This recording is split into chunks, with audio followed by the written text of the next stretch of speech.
1, 2, 3, 4.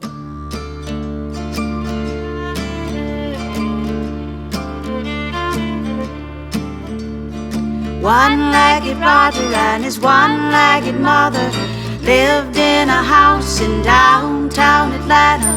One had the right and one had the left. Together they were happy as a two-legged man.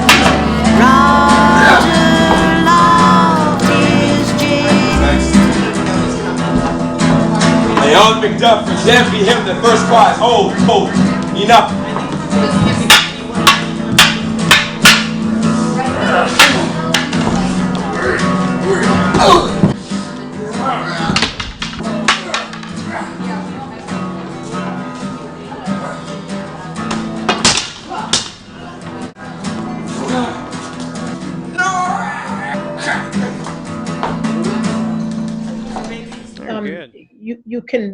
You can not be optimistic and still live a vibrant existence of inquiry and curiosity and interchange and all of that, and not have an optimistic bone in your body. I mean, like when you say something like that, it makes people think, oh, well, but think about that. Well,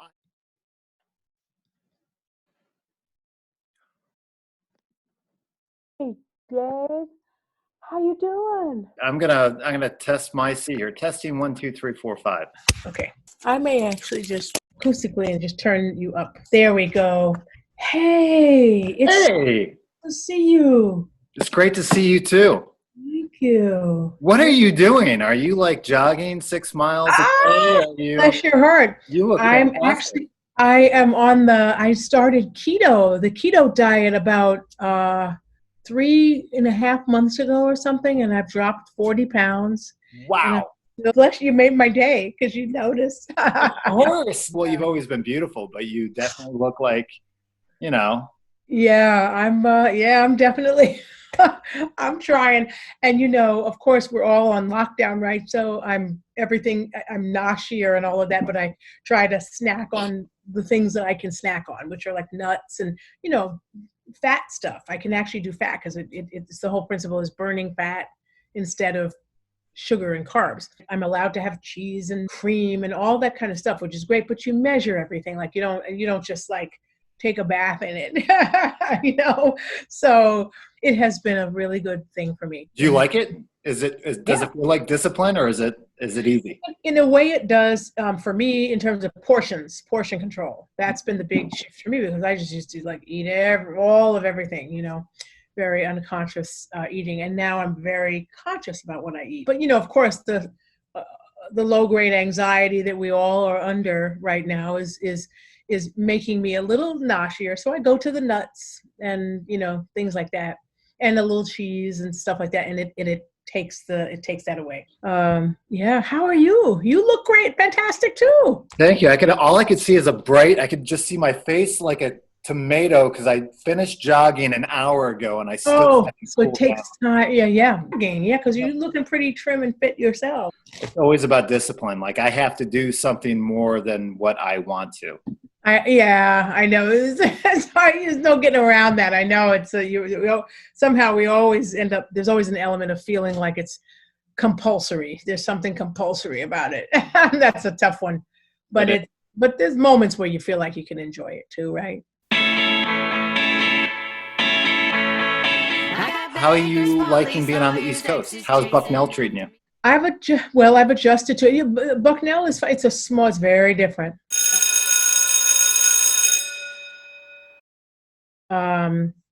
It's treating me well in terms of, I've been here now, I'm getting ready to finish up my 3rd year here. Wow. It's amazing that it's already been 3 years. And so, it's a small, manageable situation. I'm in a very tiny program called Africana Studies.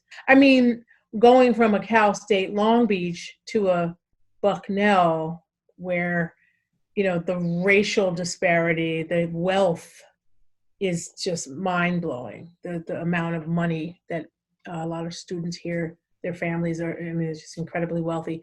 Mm-hmm. And of course, being in Africana Studies, I see the lion's share of students who are not of that reality at all. And so that's an interesting contrast. And so, but I can't, I mean, there are things that I observe and that I critique, but by and large, it has treated me very well here.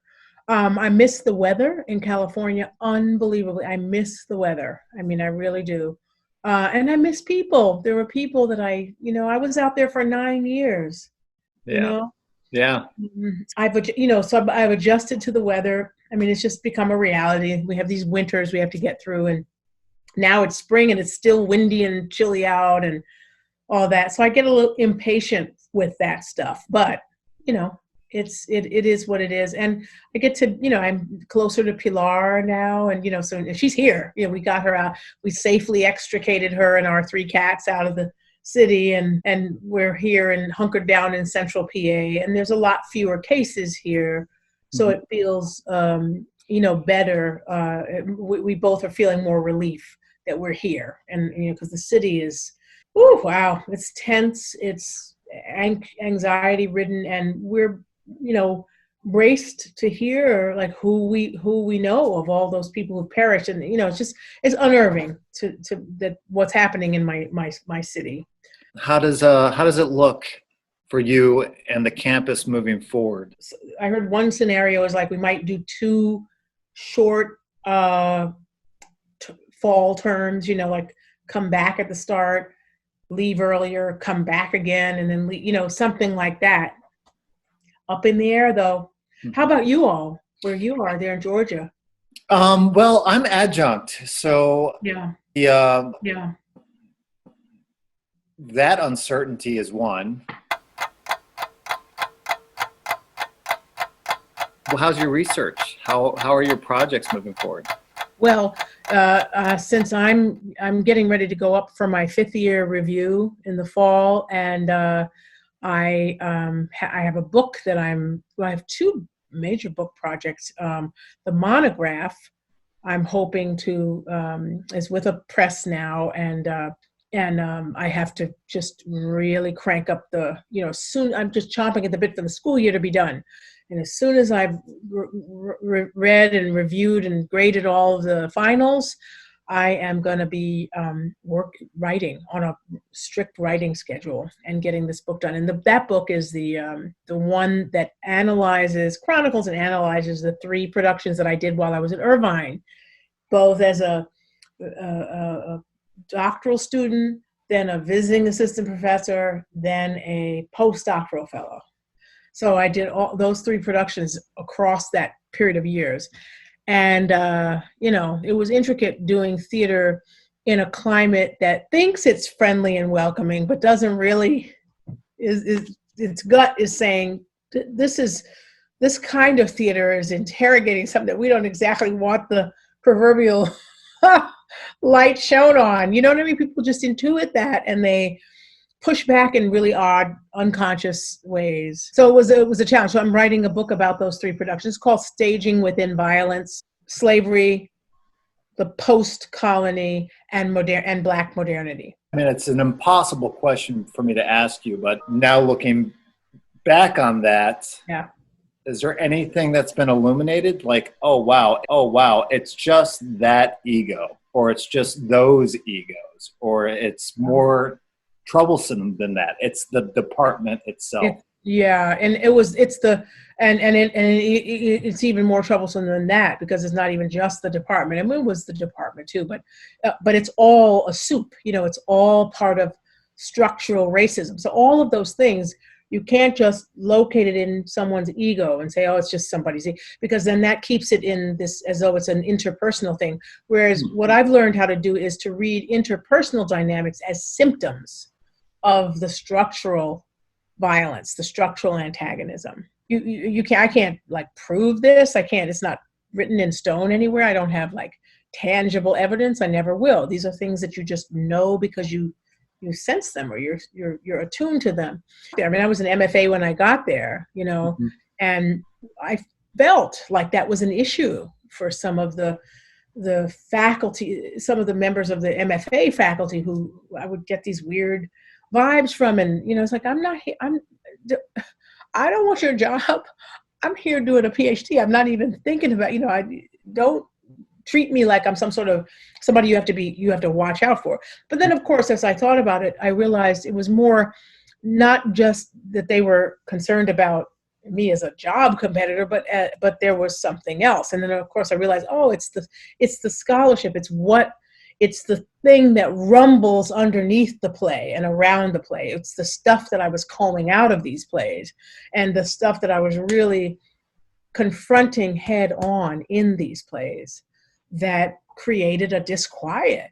And so I wanted to write about, what it is to try to do theater that isn't concerned with what I'll call the usual, the sort of run of the mill concerns in theater, the narrative that gets bogged down in storytelling, and not to say that storytelling isn't a part of playmaking. Of course it is, and theater making, of course it is. What was it that piqued a playwright to do the particular kind of not just telling a story, but examining a condition? And lo and behold, when you do that, when you take that up, it can get people agitated. They may not even know why they're upset.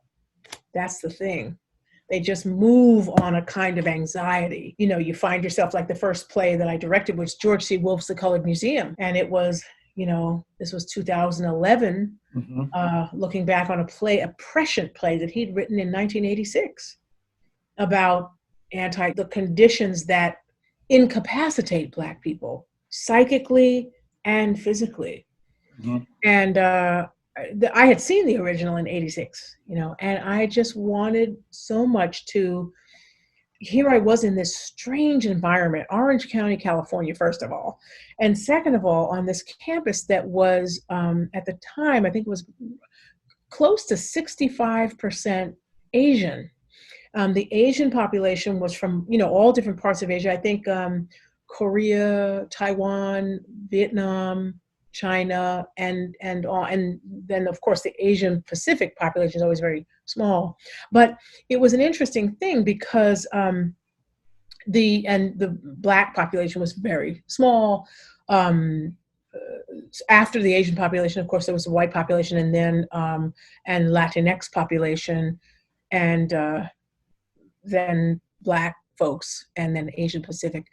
And Native American, Native Indigenous people.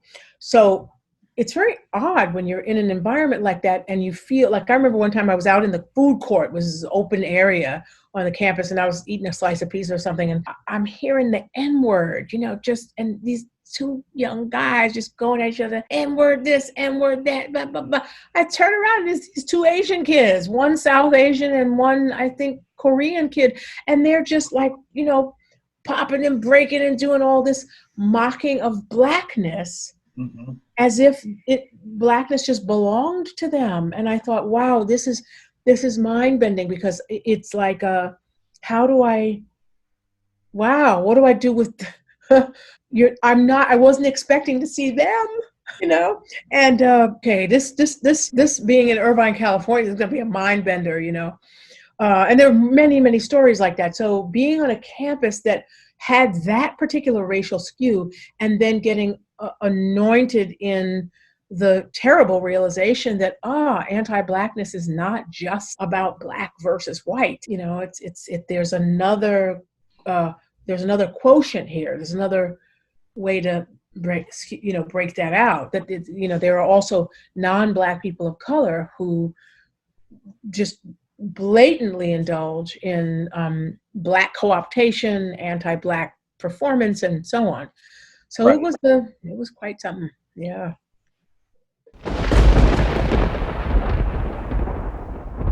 Well, you are the professor in my life that's helped me to understand, without even just looking at me personally, but by the subject matter and looking at things in graduate school, my own white privilege. And it was the statement that you said about this country has yet to deal with slavery. We have yet to confront slavery. That statement landed on me in a very particular way, and it still does. Yeah, I mean, because it's, good. I have only the best memories of you in that graduate seminar, because that seminar was a bear. I mean, it was, here I am trying to really, what was at the fundament of that aesthetics theory was simply about trying to get us all together to examine our own issue. What are our aesthetic appetites? Where do they come from? What fuels them? What frames them? How can we track them or trace them? What are the, and then in the theater, what are the appetites? What is the demand? What is the nature of the aesthetic demand that we're always meeting and meeting and meeting? What is that? And I was traumatized by the pushback and resistance I got, particularly from some of those design students. But there was that core, maybe 4 or 5 grad students in there who I was so grateful for, because you all were just there to take a graduate seminar and figure out, let's just dive in and read and become and develop a literacy around the theater practice that we engage. I had no sinister intent, it was no, of course not. It is a conversation that unsettles people. It does. It really does. And yeah, it really does. I think a lot of times, people, because it's such an unsettling subject, people expect to be treated hostile. First of all, coming into a classroom, I mean, I have to manage as a professor. I mean, this, we're colleagues now, you have to manage a lot of ups and downs that are going on. You can't just open up and spew everything that's in your head. You have to come to the work of pedagogy as with a kind of generosity of spirit, and that, and understand that it is you're learning from students just as they're learning from you. Just they might be 2 different longitudes of learning, but but it's mutual learning nonetheless. But I feel like that's late for me. Yeah, but there's no limit to, there's no expiration time, to learn. I went back to school in my 50s. I was just about to turn 57 when I got my doctorate. So for me, wow, it's like, yeah, I don't judge that. I don't think that it's ever too late. And I think, but I take your point, and I remember I gave a commencement speech at Irvine, oddly enough, for Black graduation. It was a couple of years after I had, I was already teaching at Long Beach, and I went back, I think, to give this thing for Black graduation. Mm-hmm. And I spoke of a moment. There's an incredible literary scholar named Hortense Spillers. In fact, her name came up in our work. Mm-hmm. She's one of the beacons that I follow. Her, Saidiya Hartman. And to double back what you said before about that, the thing that I had said that struck you about that there's slavery. We really haven't dealt with it. I wish that was my idea. I mean, I've gotten that from my beacons. That's what I learned from my professors over in humanities at Irvine. I began to venture across the bridge, and once I got my, my coursework and drama credits all fulfilled, I was going over to those. I did a critical theory emphasis in my degree, and I was going over to humanities and sitting in on critical theory seminars all the time. I mean, I was hungry for that, and. So in the course of doing all of that work, I met Hortense Spillers. She came to Irvine and gave a lecture, and I went to it. And then the students who lived at the Rosa Parks house, it was a house of Black students, and I think other students of color were welcome to reside there too. The students in Rosa Parks house invited Dr. Spillers to come and sit and have a conversation with them. And I got invited to that, which was wonderful. And I remember one of those young women asked her, so how would you describe your career? And this is a woman who was out there on the front lines arguing from a Black feminist perspective all by herself virtually in the 80s. So she was at the vanguard, but had no, she was a lone warrior. And the student said, how would you describe your career when you look back all these years now? And Dr. Spillers was so thoughtful in her and appreciative of the question. And she said, I would have to describe it as embattled. So the time she took, as if she was going to hunt for a new word or something. And then she's, bam, they're embattled. But she still indulged the freshness and the youth and the thoughtfulness of this young college student's question. And I would say, the minute I heard that word, I knew, that's it. My journey is, and it wasn't just her career, it was her entire journey that is embattled. And that was how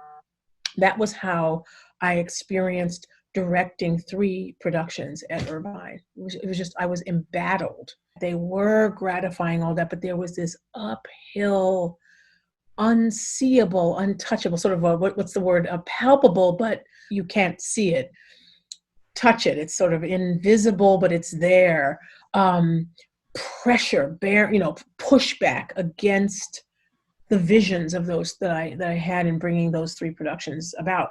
So they gave me a kind of fortitude and a kind of determination to get them done, even in the face of this force field of resistance. So it's good that I'm not writing a legal document like a I'm not trying to write some sort of legal tome, because I would have the burden of proof. And what I'm trying to argue and render an analysis of, I use other theorists and artists to support what I'm saying. But as a theorist, as a drama theorist and a performance theorist, I can only ever make claims and try to scaffold them as best I can. I can't prove this, because the force of anti-Blackness, not only racism, and racism absolutely, but anti-Blackness specifically, is something that refuses to be called out in so many ways. It just does not want to be revealed.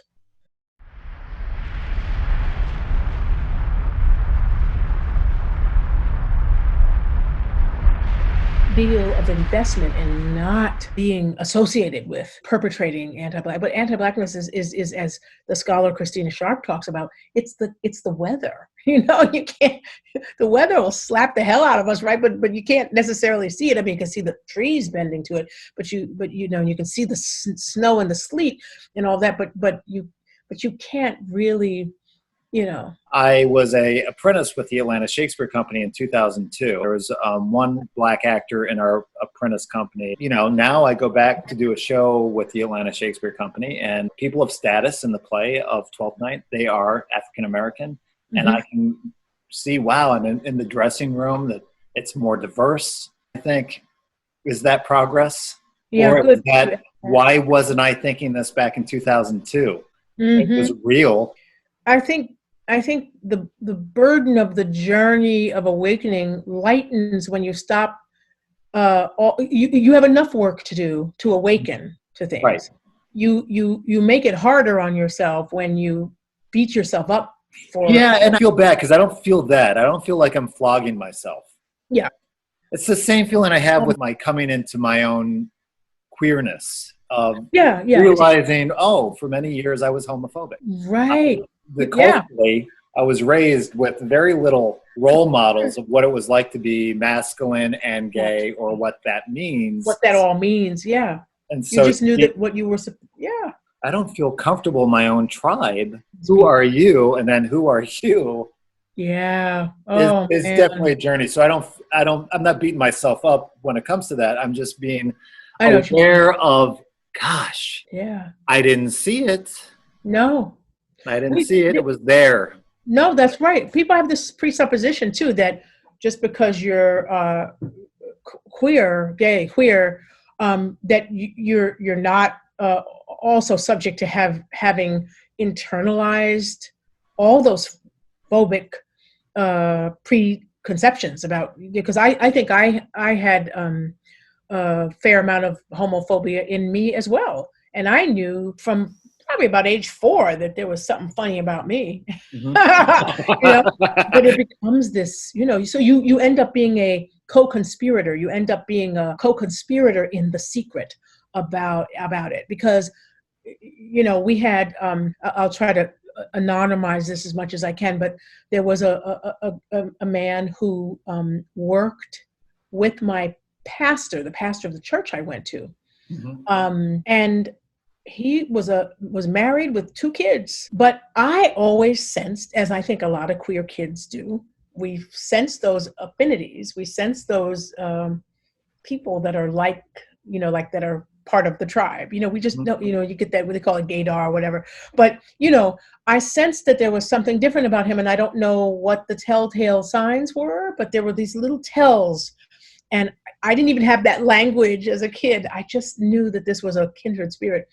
And the thing is, everybody at the church knew that, they knew he was different. Goodness only knows what he was doing, if anything, to get, to come to terms with who he really was on the side or on the down low, as they say. I don't know any of that. I'll never know that. But people also knew you didn't talk about it. You didn't talk about it. But he was also not shunned either. It was this is a black, I went to a storefront black church in the South Bronx, right, in the 60s. And so it was understood that we didn't talk about that stuff, but he was also just embraced as part of, oh yeah, he's a little funny, that one. But nobody was ever overtly hostile to him.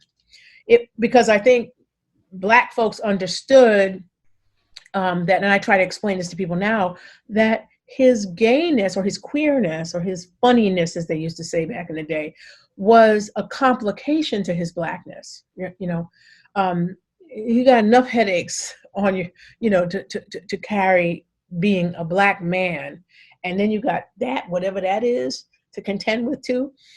So there was just this understanding, as problematic as all that is, as we know that is, that it was, and that's, queerness for Black people is a whole other thing. It's a complication to Blackness that we have to also bear and manage and navigate. And, I watched, Audre Lorde try to reckon with the white feminist movement and try to get that across. But the demand of her and other Black lesbians and lesbians of color of a certain profile back in the 70s were all under the press of this demand to take the first and foremost concerns of the white feminist movement and make those their own, which is to say the concern of white feminists was gender equity, gender equality, equal pay, all this kind of stuff. These are all important things.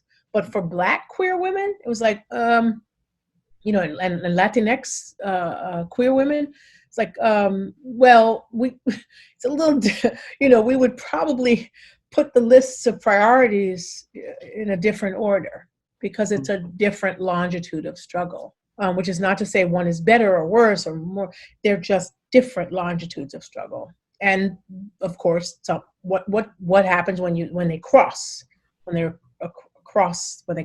intersect across a particular body? It's deeply complicated.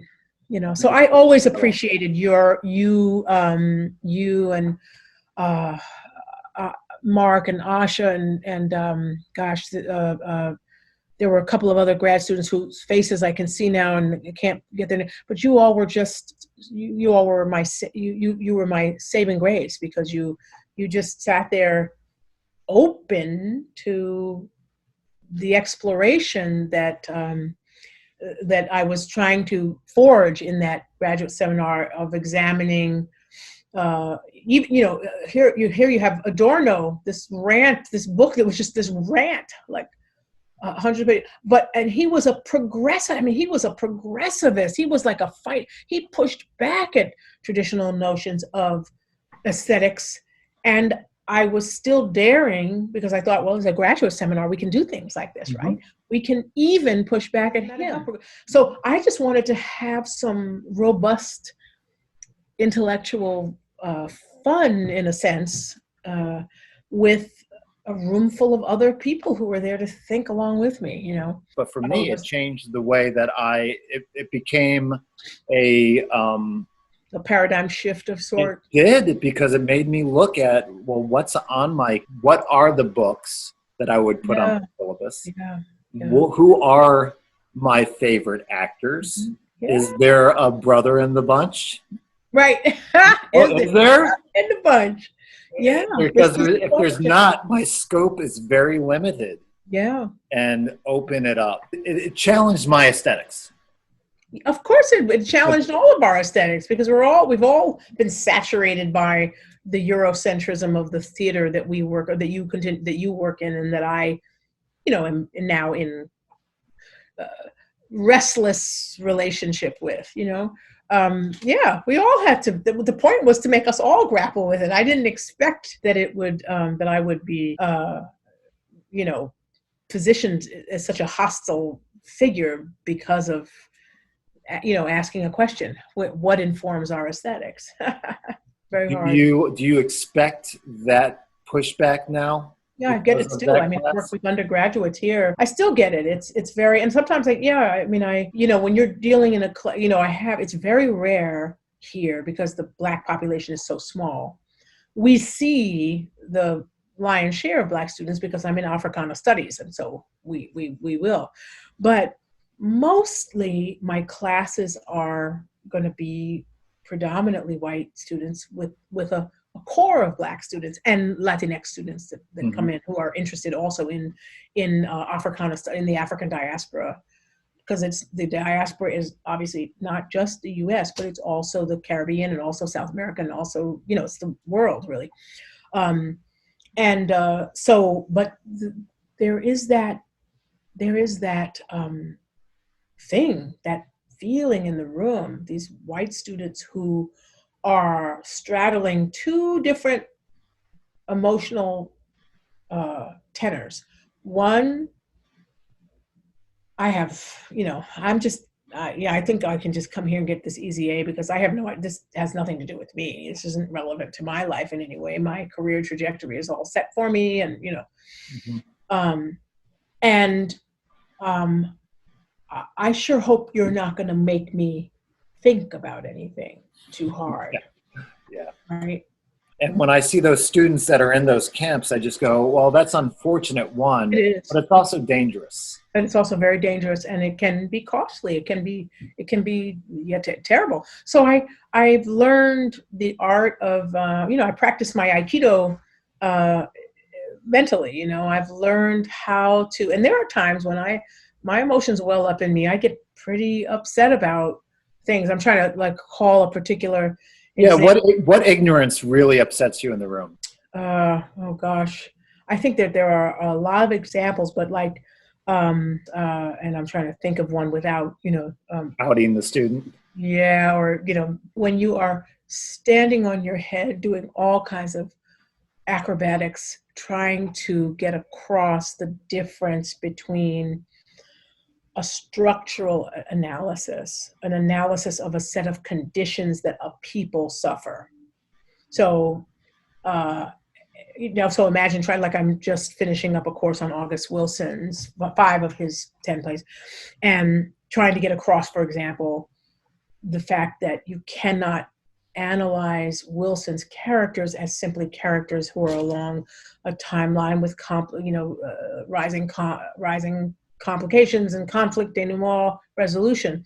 Yes, he's writing within that model. He's writing to that. That was the demand. All of his plays are structured as well-made plays. We know that.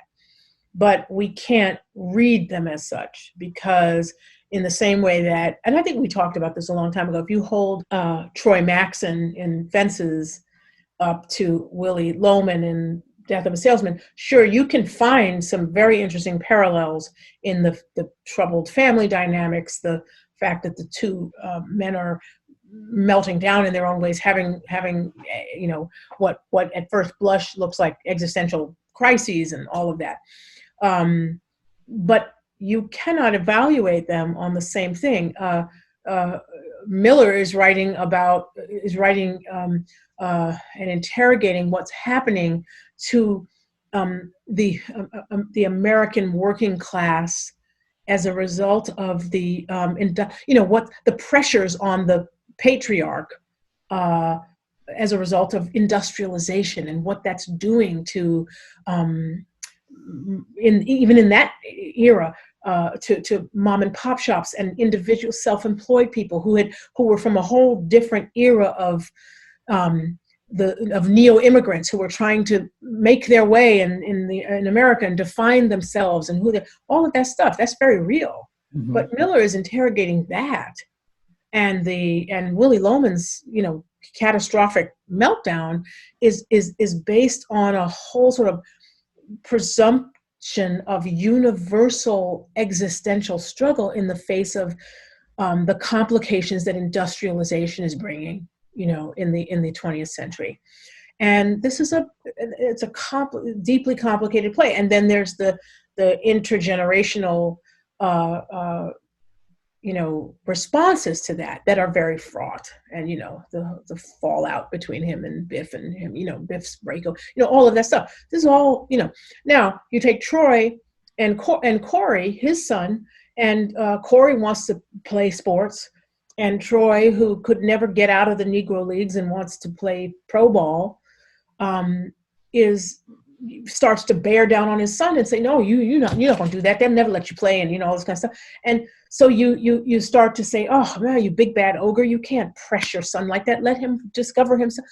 But we're not just dealing with an existential dilemma of a father-son rift over individual choices and all that. Troy Maxson knows, because he has bled over the fact that he was not allowed to play pro ball. It was not just a question of, he wasn't talented enough. That's the dismay of it, is that he was immensely talented, but an entire regime that is anti-Black refused his entry into the all-American pastime. And so he has internalized a huge amount. So you can't read his dilemmas and Willie Loman's dilemmas along the same gradient, because one is about structural anti-Blackness, racism, and the other is about what's happening to the family, the American family, and the patriarchy. You can't even look at the Maxson family and call them a family in the same way, because as Lorraine Hansberry was doing even a generation before August Wilson is up at bat, she was making it clear that the Black family is under the press of something that refuses them to cohere as a family. So August Wilson is merely carrying forward the insight and vision that this Black queer woman had in 1957 with Graydon and Son, and bringing it to bear still in the mid-1980s. Anyway, so I say all of that to say that then when you go through all of that, you draw connections, you draw the parallels to show why they're not parallel, and you do all this stuff. And then, a student, I'll say an uninitiated student, chimes in with, well, I just think it's really bad that, Troy treats his son like that.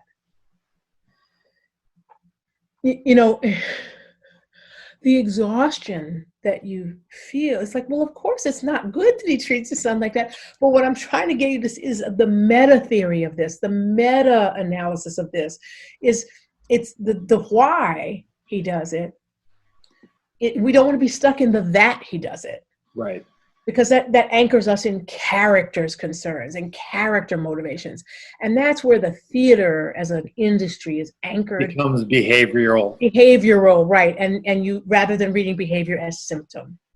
So when you're trying to do that latter kind of work, you're up against students who simply won't see that. They can't see the difference that you're working so hard to make. Those kinds of things will get me going. There's a tendency to stay anchored in character behavior in a performative analysis rather than a meta critique.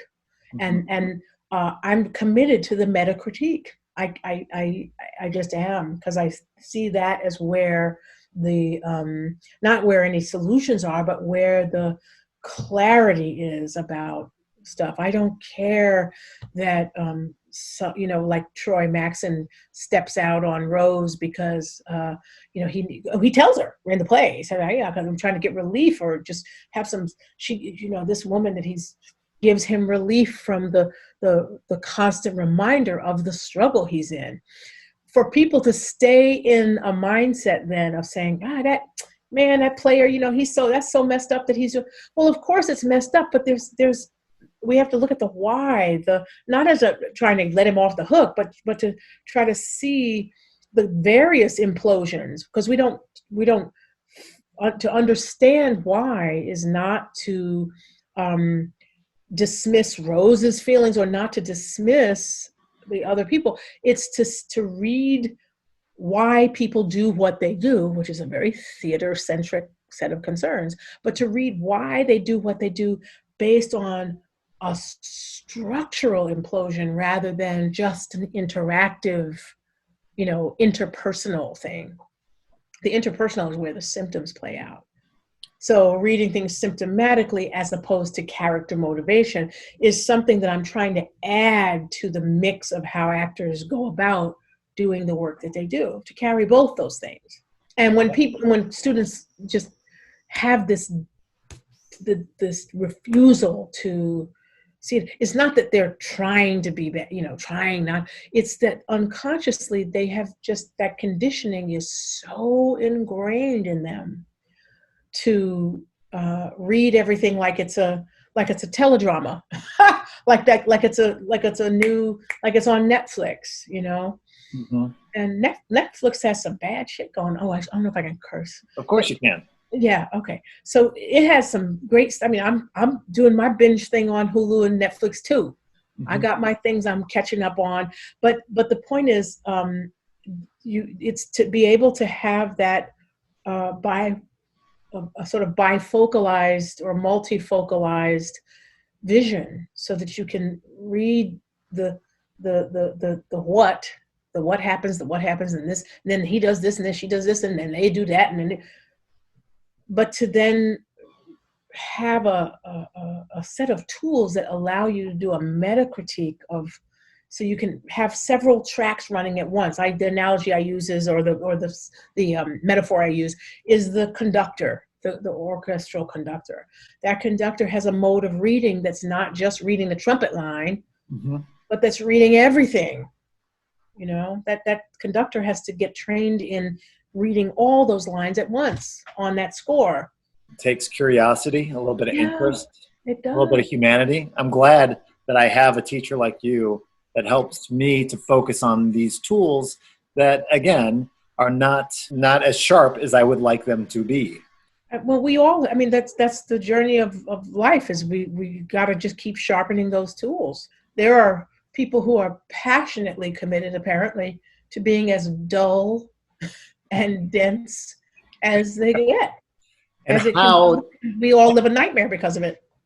I have felt, by comparison, very supported here in ways that I didn't feel when I was at Cal State Long Beach. I was in a department that was operating on an entirely different longitude than I was, and they, who knows if even to this day whether they reflect on, they had 3 women of color come in 2015 or 15, and one was trans, one was queer and Black, and the other was a woman of color. And in 2 years' time, we were all gone. Mm-hmm. Now, somebody's got to be able to answer to that. The inability to retain faculty of color. Mm-hmm. But it speaks to whether a department or a program, depending on what it is attuned to what you're doing, or whether a department is trying to satisfy a mandate from on high to diversify their department, and no interest in or commitment to what that really means. Well, I'm glad that Mortifying. you did show up, because I was able to learn from Well, you, right, we and would never have met. I know. I would have never have met you, and I would have never have seen your production that you directed, and I Oh, would never yeah. have met Dr. Pillai. Shanti is. Yeah, Shanti. Yeah. I've learned so much from Shanti, and I've learned so much from you. So She's I don't know. amazing. She's amazing. She's a badass. Brilliant, brilliant, badass. Yep. And so we've all landed on our feet. We're all working, and that's a great thing. This position here enabled me to make a shift I knew I needed to make, out of having theater be my context into having Black studies be my context, within which I can pursue theater, drama, performance, and engage them as modes of metacritique, and teach students how to do that at the same time. With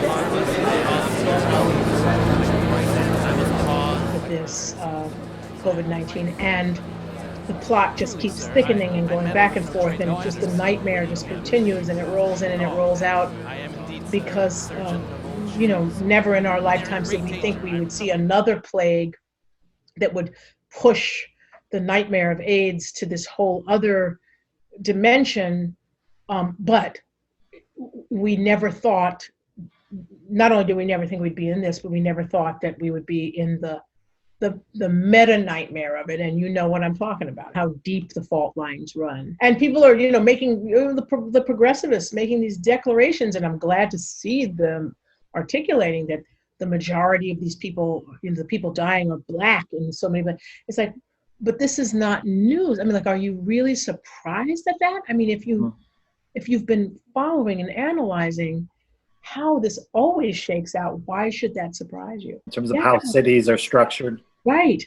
So what's that I use this analogy a lot, and this example, not analogy, but this example a lot, because I love the actress Holly Hunter, and I just said that thriller she did way back in the 90s called The Firm with Tom Cruise and Hal Holbrook and bunch of, and she's her character's trying to help Tom Cruise's character, and Jean Triplehorn plays his wife, and they're trying to get the these bad guys at this law firm, and they're trying to pull off this thing, and there's just this wonderful scene between Holly Hunter and Jean Triplehorn where Holly Hunter's got that cigarette burning, and it's like it's all you're just waiting for the ash to drop, and she's just sitting there going, and she says, we don't know how this is all going to look in the morning. And there's just something about the simplicity of that line, but the urgency with which she says it, that conveys not just the problem itself, but the stakes of the thing, the magnitude of it, because it's about taking down people who are unethical. At the same time, we cannot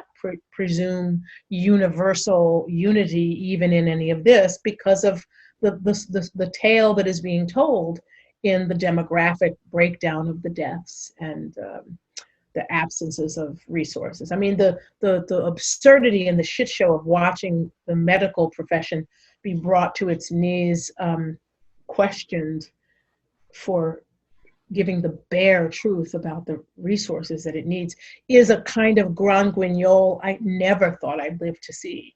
I mean, it's but then again, the constant grand guignol that I've always lived with is watching Black people make appeals for being human and being having lives that matter. To me, that has a level of unthinkability that even surpasses the absurdness of watching doctors and nurses appeal time and time again for support that could, with the flip of a switch or the one directive, the strike of a pen, be given to them. But those of us who are metacritics are and particularly through a Black lens, we say, well, but Black folks have been making appeals for being human and to be included and for being equal, all of this since time immemorial. I mean, since forever, and still the bad news keeps being borne out in the midst of, or at the nucleus of the so-called the universal crisis that we are all experiencing, you see.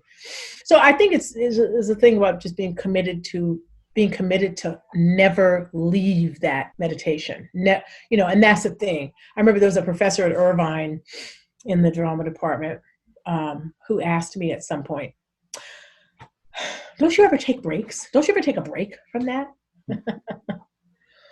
And I thought, that was the epitome of violence to me. Like, no, I don't get breaks. Actually, I don't get breaks from this.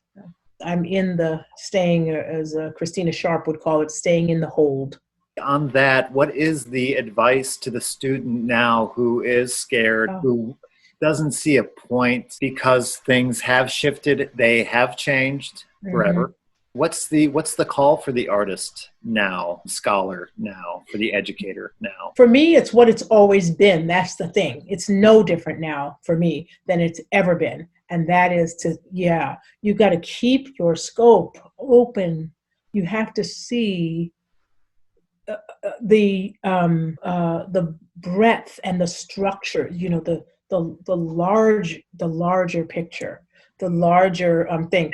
Don't get hunkered. I've always, I was an actor before I was anything else. I love actors. I mean, I feel like I know how to work with most of them. There've been experiences that have taught me that for a complex reasons that I'm not necessarily the right director for every actor, but I and that isn't simple either. That's a very complex conversation for another time.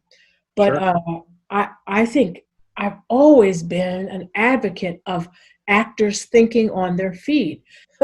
So I'm not gonna. I remember seeing Michael Kahn one time when I was doing my NEATCG fellowship at the Shakespeare Theater, and he was kidding about it, but he was like, "You go over here and you go over there."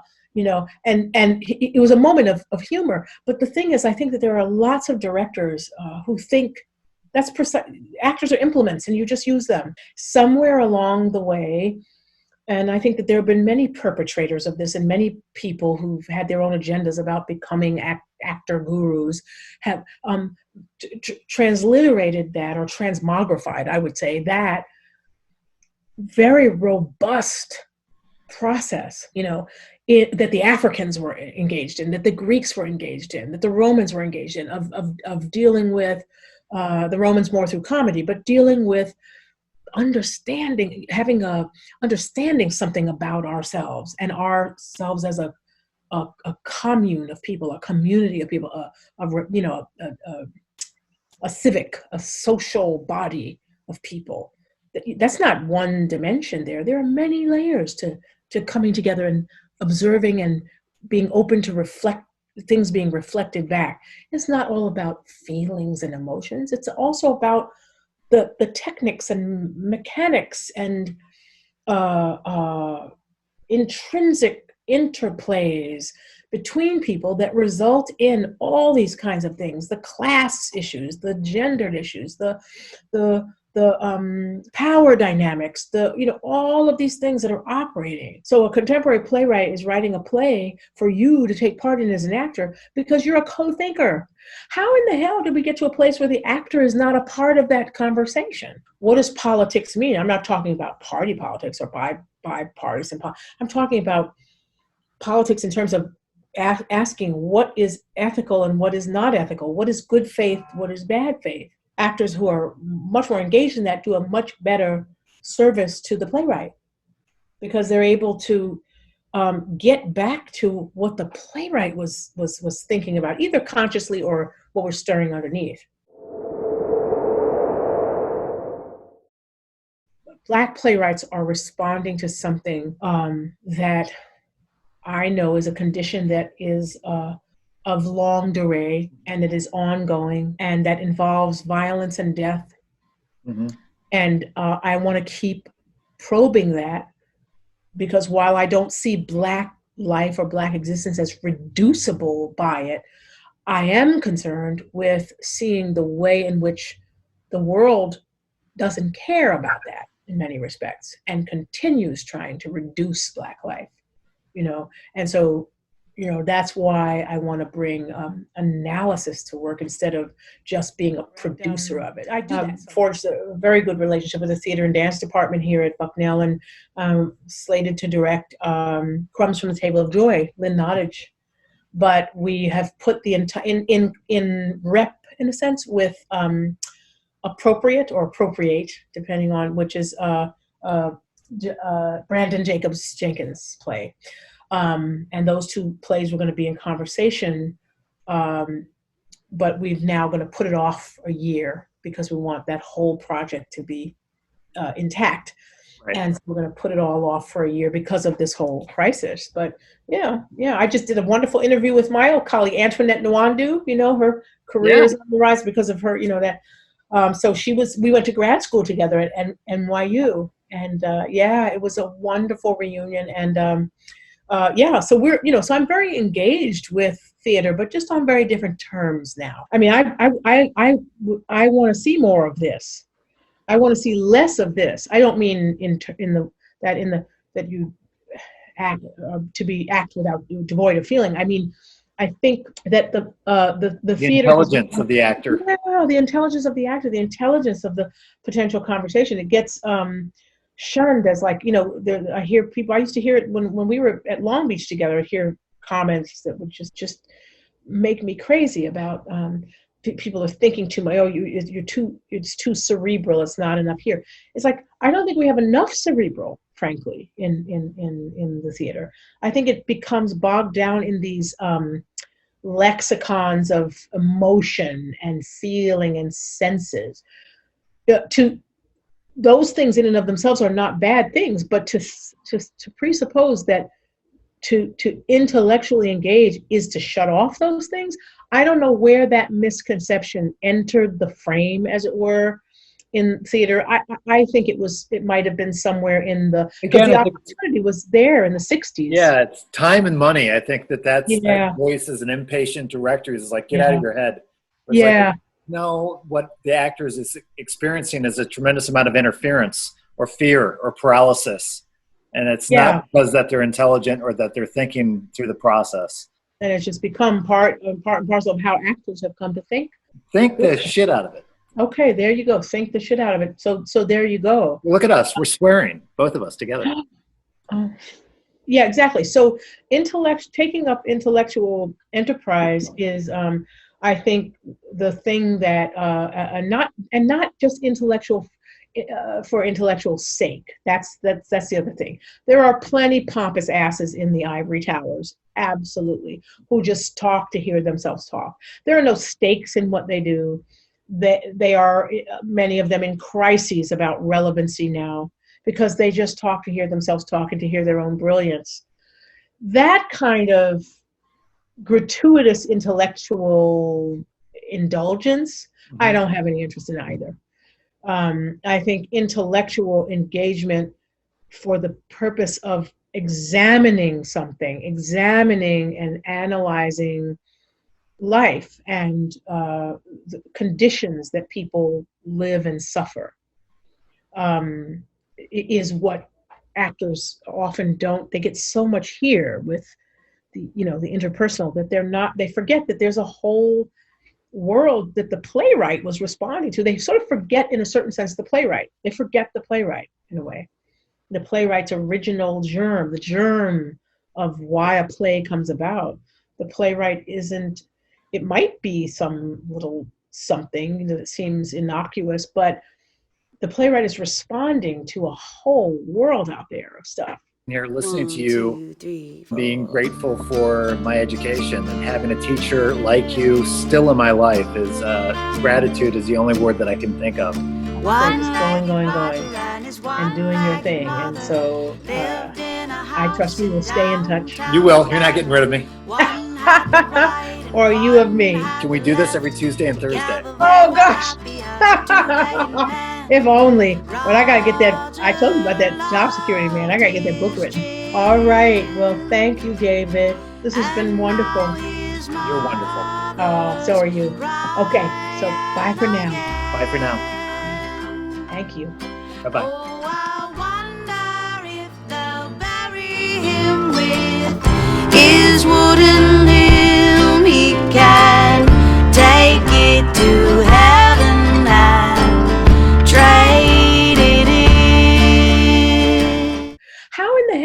get to a place where the actor is not a part of that conversation.